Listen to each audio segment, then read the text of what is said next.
When Corporal Joran Velt stepped off the dust-choked transport onto the cracked ferrocrete of Outpost Theta 9, the sky above was already bruised purple with the double sunset of the planet Varelles.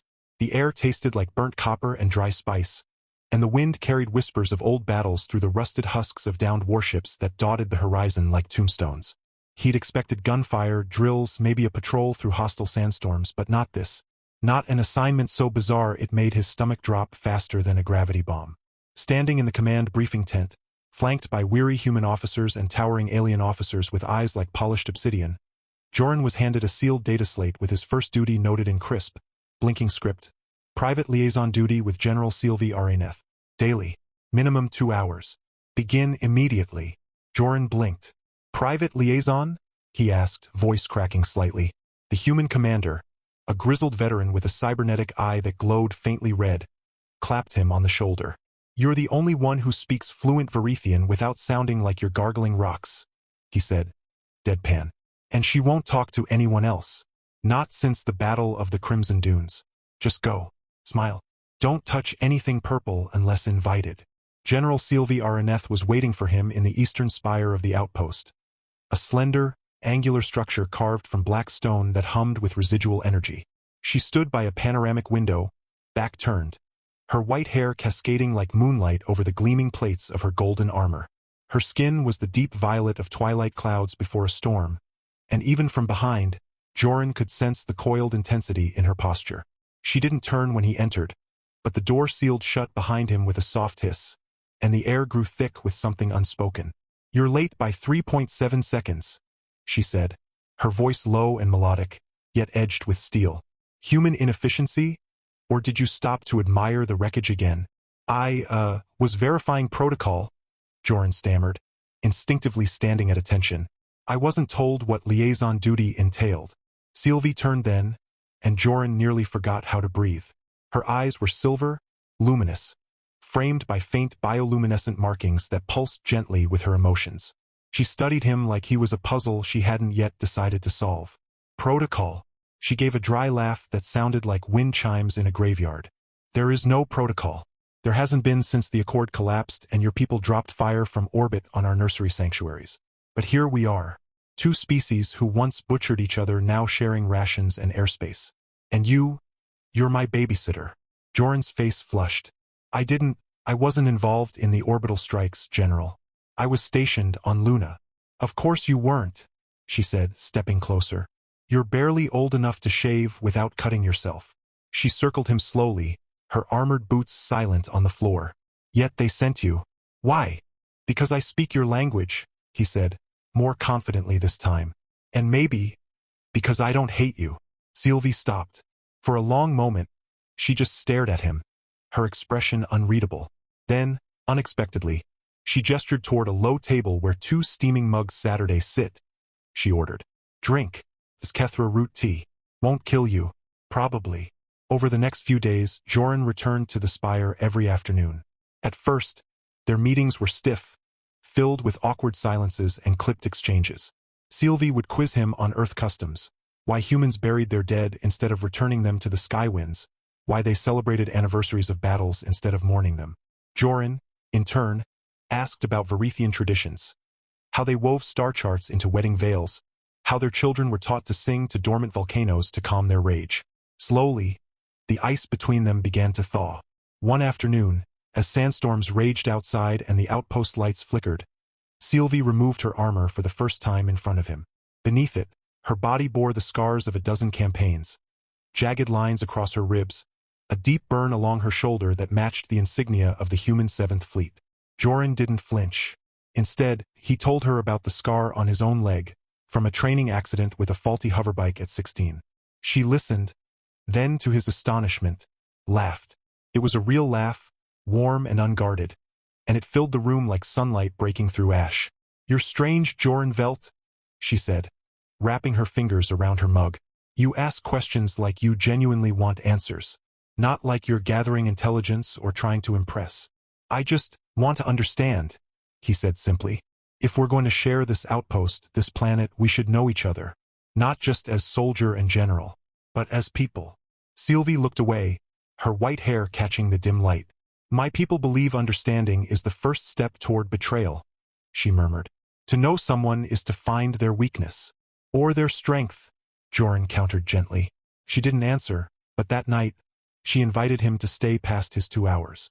They watched the twin moons rise over the dunes, their conversation drifting from war to poetry, from strategy to the strange earth dish called pizza that Joran tried and failed to describe accurately.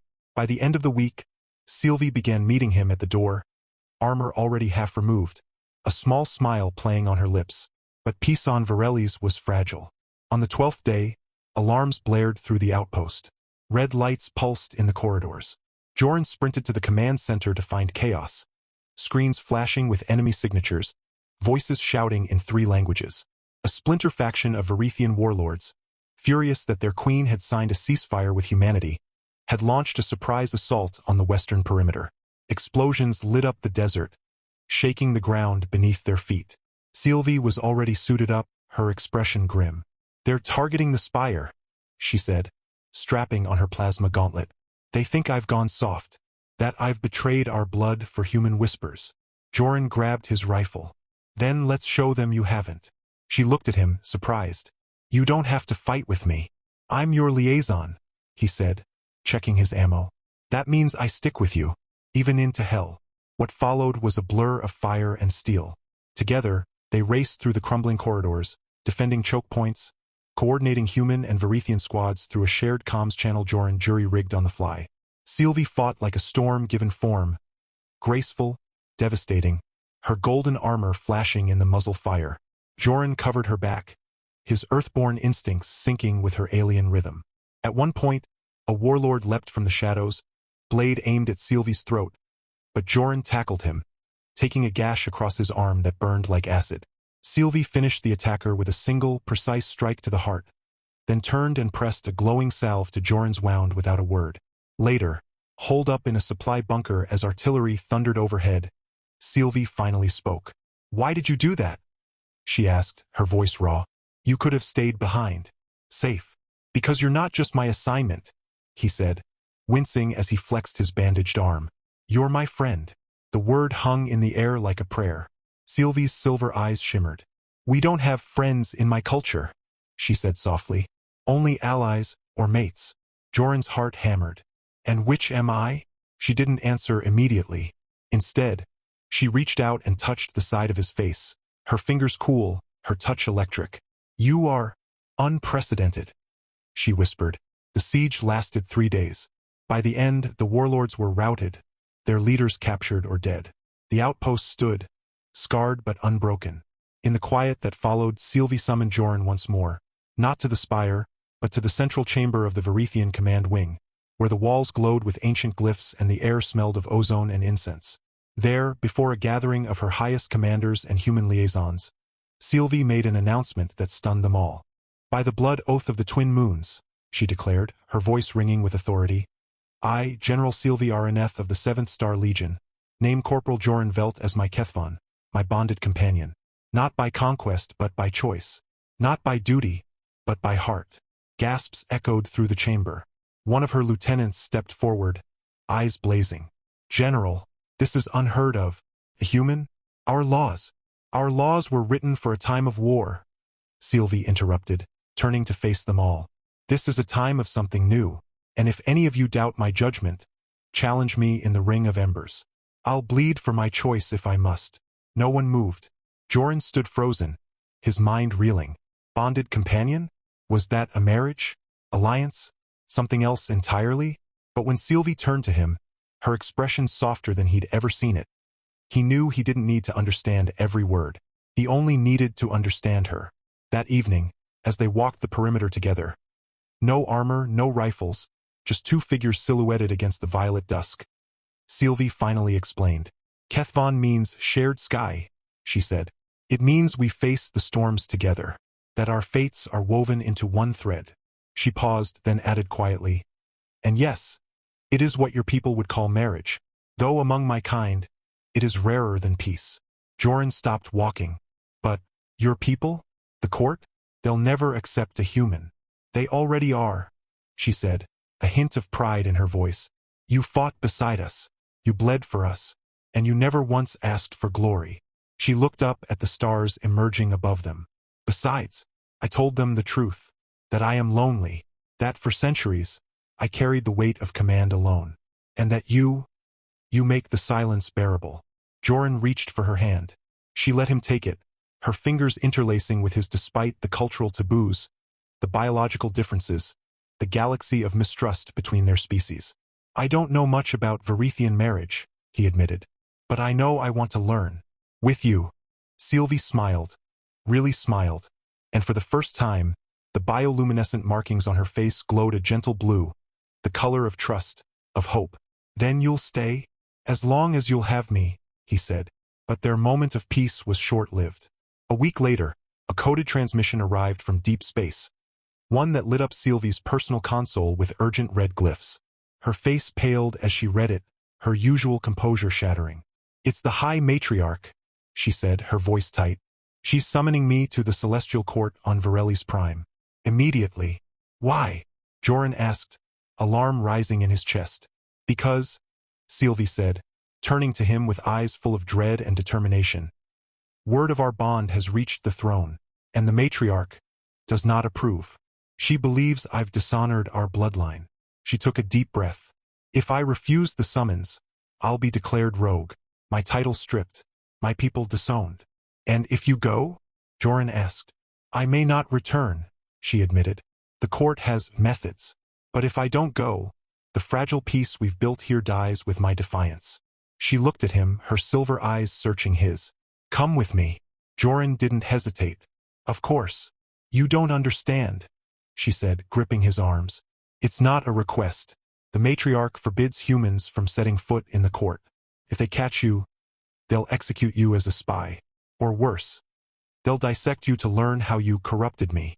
Then we'll be careful, Joran said, smiling faintly. After all, I'm your liaison. Where you go, I go. Sylvie stared at him for a long moment, then pulled him into a fierce embrace. Stubborn human, she whispered, but there was warmth in her voice. Preparations began in secret. They secured a cloaked skiff from a black market trader on the edge of the outpost, stocked it with rations, weapons, and a data core containing all the linguistic and cultural notes Joran had compiled. On the night of their departure, the outpost slept beneath a sky streaked with auroras. As they lifted off, Joran looked back at the place where his life had changed, where he'd gone from a lonely corporal to the chosen mate of a legendary alien general. The journey to Varelli's Prime took 6 days through treacherous nebulae and pirate-infested sectors. Sylvie taught him the old Varethian hymns to pass the time, her voice weaving through the cockpit like starlight.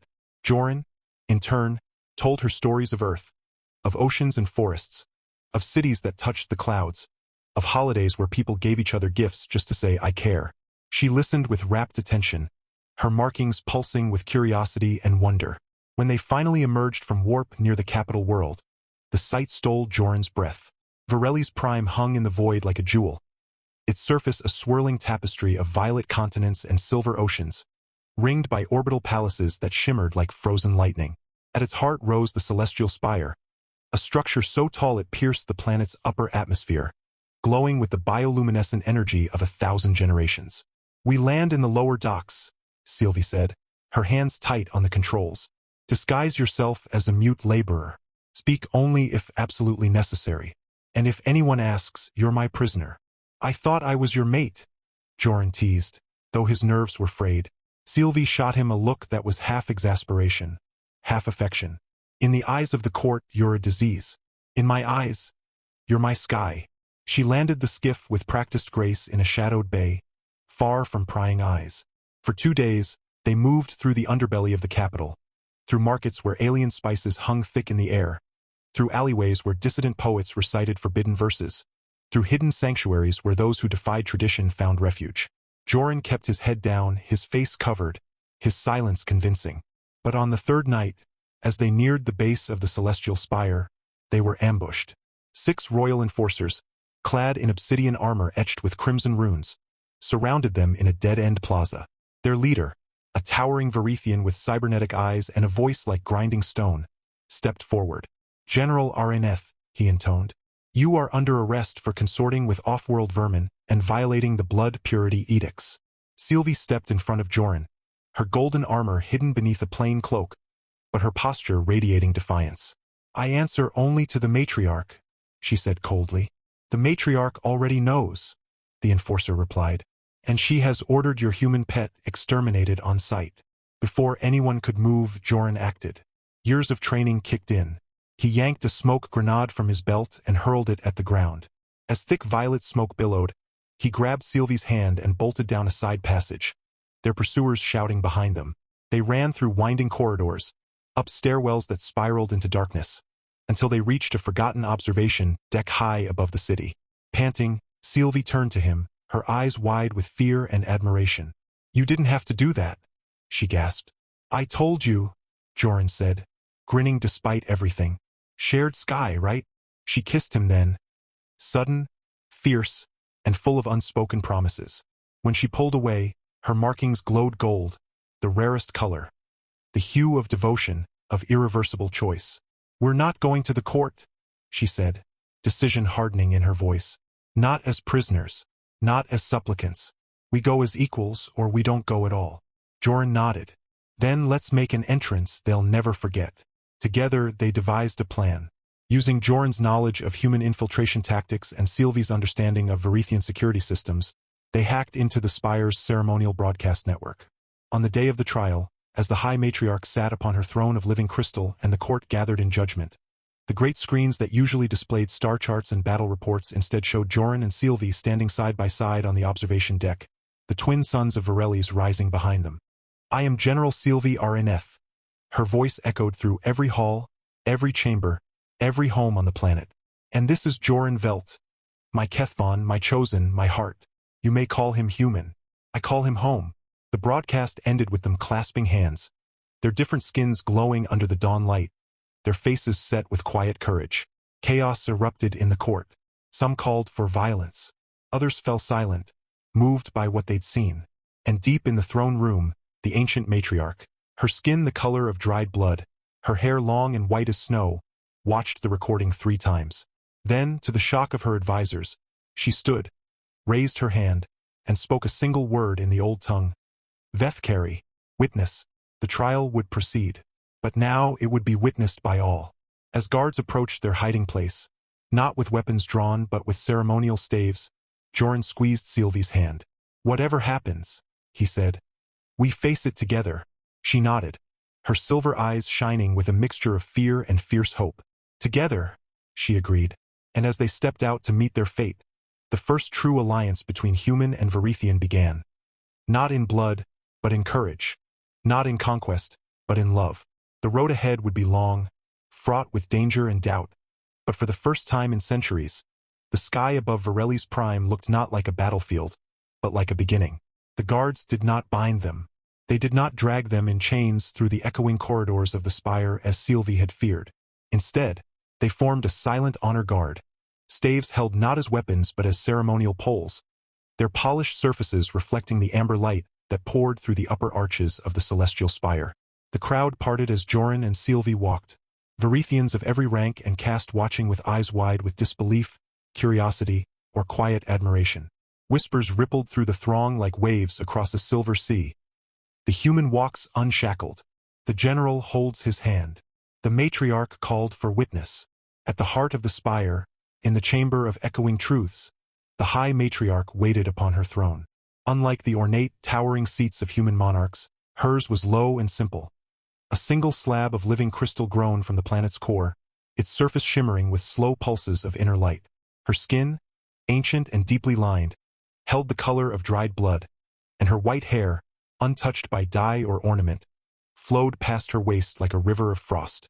She was flanked not by warriors, but by elders. 12 of them, robed in deep indigo, their eyes closed in meditation. Sylvie knelt. Joran, uncertain, hesitated, then followed her lead, lowering himself onto one knee, head bowed not in submission, but in respect. The matriarch did not speak immediately. She studied them, her gaze lingering on Joran longer than Sylvie expected. When she finally spoke, her voice was thin but resonant, like wind through ancient trees. "You broadcast rebellion into the heart of our sanctum," she said. "You defied the edicts. You brought an outsider into sacred space. And yet, you did not flee when you could have. Why? Sylvie lifted her head. Because fear has ruled our people long enough, she said, her voice steady. We built walls to keep the galaxy out, but all we did was trap ourselves in silence. Joran didn't come to conquer us. He came to understand us. And in doing so, he showed me that strength isn't only in the blade. It's in the hand that reaches out, even when it trembles. A murmur passed through the elders. One opened his eyes, a rare breach of protocol, and looked directly at Joran. And you, human, the matriarch said, turning her full attention to him. What do you seek here? Power? Secrets? Or merely the thrill of mating with an alien queen?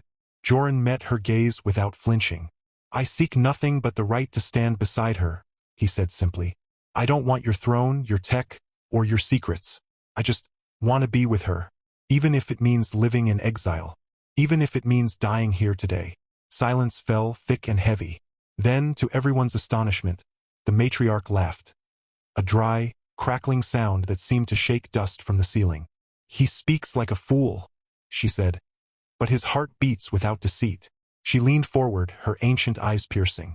Tell me, human, can your kind bear our children? Joran blinked. I don't know. Biologically, maybe not in the usual way. But if you're asking whether I'd raise a child with her, teach it Earth songs and Varithian star chants, show it how to heal as well as how to fight, then yes, with everything I am. Sylvie's breath caught. Among her people, the question of progeny was never asked lightly. It was the deepest test of commitment. For the matriarch to ask it meant she was considering their bond not as a scandal, but as a possibility. The matriarch leaned back, her expression unreadable. There is precedent, she said after a long pause. Long ago, in the first concordance, a human medic saved the life of a Varithian fleet mother during the Plague of Silent Stars. In gratitude, she took him as Kethvon. Their union bore no biological children, but they adopted 3 orphans from both species and raised them in the Valley of Shared Breath. Their descendants still serve as bridgekeepers between our worlds. Sylvie's eyes widened. That story was stricken from the archives after the War of Shattered Skies. And now it returns, the matriarch said, her voice softening. Perhaps the universe is reminding us that some bridges, once burned, can be rebuilt. Not with steel, but with trust. She rose slowly, supported by 2 attendants. You will not be punished, she declared. But you will not be celebrated either, not yet. The bond you claim must be tested. Not by combat, but by care. There is a sanctuary in the glass wastes. A place where wounded warriors from both our peoples are sent to heal, far from politics and pride. You will go there together. For 1 lunar cycle you will serve them. Feed them, tend their wounds, listen to their nightmares. If, at the end, even one of them says your presence brought peace, then your union will be recognized by the court. It was not the acceptance Sylvie had hoped for, but it was a chance. They departed the spire at dawn, given a small transport and supplies, but no escorts, no surveillance. The glass waste stretched before them like a sea of frozen lightning. Vast plains of silica turned molten by ancient orbital strikes, now cooled into endless fields of shimmering, razor-edged glass. In the center of it all stood the sanctuary of mended scars, a low, dome-shaped structure grown from biostone, its walls pulsing faintly with healing energy. The first days were grueling. The wounded were bitter, broken, suspicious. Human soldiers who had lost limbs in Varithian ambushes glared at Sylvie with open hatred. Varithian warriors, their armor fused to scorched skin by human plasma fire, recoiled from Joran's touch. Arguments erupted over rations, over sleeping quarters, over who had suffered more. But Joran and Sylvie worked in quiet tandem. He used his medic training to clean burns and reset bones, speaking gently in both languages.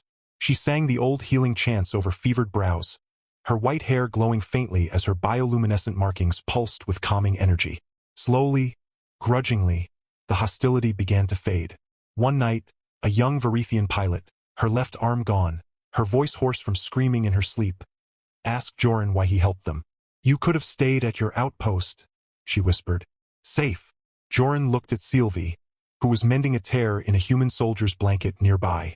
Because healing isn't about who started the fire, he said. It's about who brings the water. The pilot nodded, then reached out with her remaining hand. Sing me the earth lullaby again, she asked. The one about the moon watching over dreams. He did. By the end of the lunar cycle, something remarkable had happened. The humans and Varethians weren't just coexisting. They were sharing stories, teaching each other games, even laughing together. A former sniper taught a Varethian engineer how to play cards. A Varethian medic showed human medics how to use sonic resonance to ease phantom limb pain. And at the center of it all were Joran and Sylvie, no longer just a human and an alien, but a quiet symbol of what could be. When the court emissary arrived to collect their verdict, all 23 patients stood together and spoke with one voice. They brought peace. Back in the celestial spire, the matriarch listened to the report in silence. Then she turned to Sylvie and Joran, who stood once more before the throne. "You have passed the trial of tenderness," she said.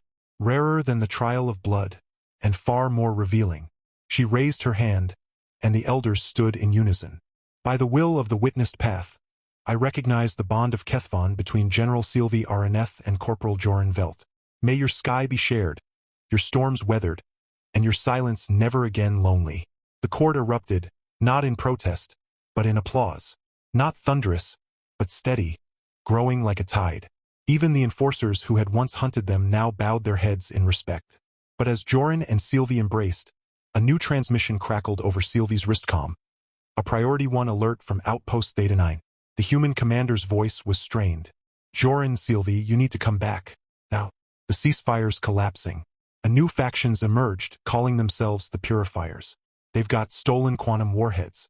They've already hit 2 neutral colonies. And they're broadcasting one message on every channel. The hybrid must die. They mean you. The joy in the chamber turned to ice. Sylvie's face hardened, the warrior returning to her eyes. "They won't stop," she said quietly.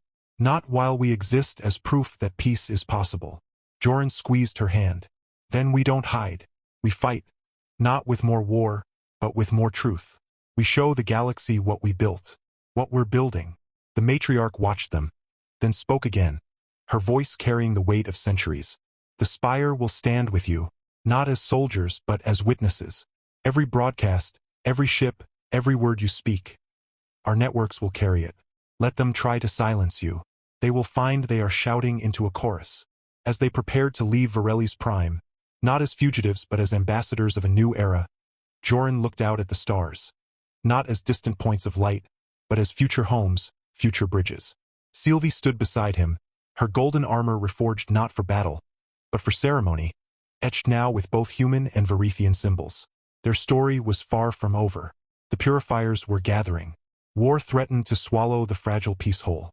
But for the first time in history, humanity and the Varethian Dominion had something more powerful than weapons or treaties. They had a human who loved an alien general, and an alien general who dared to believe in a human. And sometimes, in a galaxy drowning in blood and fire, that was enough to ignite a new dawn. The journey back to Outpost Theta 9 was swift, the matriarch's fastest skiff slicing through the void like a blade of starlight. Joran and Sylvie didn't speak much during the flight. There was no need. Their hands remained clasped the entire time, a silent vow passing between them with every pulse of Sylvie's softly glowing markings. When the scarred silhouette of the outpost came into view, wreathed in dust and shadow, they saw not ruin, but resolve. Human and Varethian soldiers stood shoulder to shoulder along the perimeter, fortifying trenches not with walls of hate, but with walls of unity. The Purifiers had struck once, detonating a quantum device near the northern relay station, but the blast had been contained, thanks to early warnings from sympathetic scouts who defected from the extremist ranks. The message was clear. The Purifiers didn't just want war. They wanted extinction of any hope for coexistence. And Joran and Sylvie, the living symbol of that hope, were their primary target. But this time they weren't alone. Within days, the Sanctuary of Mended Scars became more than a healing center. It became a beacon. Veterans from both species, inspired by the stories spreading across the galactic net, began arriving in droves. Not to fight, but to stand. They formed the Concord Vanguard, a coalition of former enemies now united under a single banner. A circle divided into violet and blue, with 2 hands clasped at its heart. Joran, against all expectations, was named its human co-commander. Sylvie its Varethian voice, not because they sought power, but because they'd proven that true strength lay not in dominance, but in mutual care. The final confrontation came not on a battlefield, but in the ruins of the old War Council chamber, a hollowed-out asteroid the Purifiers had claimed as their stronghold. They'd broadcast one last ultimatum: surrender Joran and Sylvie, or watch neutral colonies burn. Instead of surrendering, the Concord Vanguard answered with a transmission of their own. It showed Joran teaching a Varethian child how to plant earth wheat in hydroponic soil. It showed Sylvie braiding a human girl's hair with strands of starlight filament. It showed soldiers from both species sharing meals, patching each other's wounds, laughing under alien skies. And at the end, Joran and Sylvie stood before the camera, not in armor, but in simple robes, one blue, one violet, joined at the wrist by woven cords of their people's sacred fibers. "We are not your enemy," Joran said, his voice calm but firm. "We are your future." Sylvie added, "If you fire your warheads, you won't destroy hope. You'll only prove that you were never worthy of it." The broadcast went viral across every inhabited system. Even the purifiers' own ranks began to fracture. Within hours, their second-in-command, a former schoolteacher turned soldier after losing her family in the war, turned her fleet against the leader, disabling the warheads before they could launch. The purifier leader, cornered and abandoned, tried to flee, but was captured not by soldiers, but by former allies who refused to let hatred consume them one moment longer. Peace didn't return overnight. Trust had to be rebuilt colony by colony, heart by heart. But something had shifted. The galaxy had seen what was possible when compassion replaced conquest. And at the center of it all stood Joran and Sylvie, not as heroes on a pedestal, but as living proof that love could cross species, scars, and centuries of war. A year later, on the anniversary of their first meeting, the matriarch herself visited Outpost Theta 9, now renamed the Bastion of Shared Skies. She presided over the official recognition ceremony in a courtyard built where the old firing range once stood. Vines of earth ivy climbed the walls beside Varethian moonblossoms, their petals shimmering with bioluminescent dew, before thousands, human, Varethian, and others who'd come to witness. Sylvie and Joran exchanged vows in both languages, their rings forged from melted shrapnel of their first battle together. The matriarch placed her hand on both their foreheads and spoke the ancient blessing. "May your days be long, your silence rich, and your sky never divided." After the ceremony, as the twin sons of Varelis dipped below the horizon, painting the desert in gold and violet, Joran and Sylvie walked alone to the ridge overlooking the dunes. They no longer needed guards. The outpost was safe, not because it was armed, but because it was loved. "I used to think I was just a corporal assigned to a strange duty," Joran said, slipping his arm around her waist. "And I thought I would die alone, a general remembered only for how many I'd killed," Sylvie replied, leaning into him. Now they were known for how many they'd saved. Years passed. The bastion grew into a city, a true crossroads of species. Schools taught in 3 languages. Gardens bloomed with flora from a dozen worlds. And in a quiet home on the edge of town, nestled between a human greenhouse and a Varethian meditation grove, lived Joran and Sylvie. They never had biological children, but they adopted many, orphans of war, of accidents, of lost colonies. Their home echoed with laughter in every tongue, with bedtime stories that blended Earth myths and Varethian star sagas, with the pitter-patter of small feet and the soft hum of healing chants. On calm evenings, they still walked the ridge together, watching the stars. Sometimes they'd point out constellations, some named after battles, others after poets, and now a few after peacemakers. One night, as their eldest daughter, a human girl they'd rescued from a refugee transport, asked if the galaxy would ever know true peace, Sylvie smiled and said, "Peace isn't a place, little sky. It's a choice, made again and again." Joran squeezed her hand. "And as long as someone's willing to make it, we'll be okay." In the end, they didn't change the galaxy with weapons or treaties. They changed it by showing up, day after day, with kindness, courage, and an unwavering belief that even the deepest wounds could heal if tended with care. And in a universe once ruled by fear, that was the most revolutionary act of all. Their story became legend, not because it ended in glory, but because it never really ended at all. It lived on in every shared meal, every handshake across species, every child who grew up knowing that love had no color, no language, and no bounds. And high above the desert sands of Varelis, beneath the watchful eyes of twin moons, Joran and Sylvie grew old together, not as soldier and general, but as husband and wife, as parents, as pioneers of a gentler tomorrow. And that, in every sense that mattered, was a happy ending worth fighting for.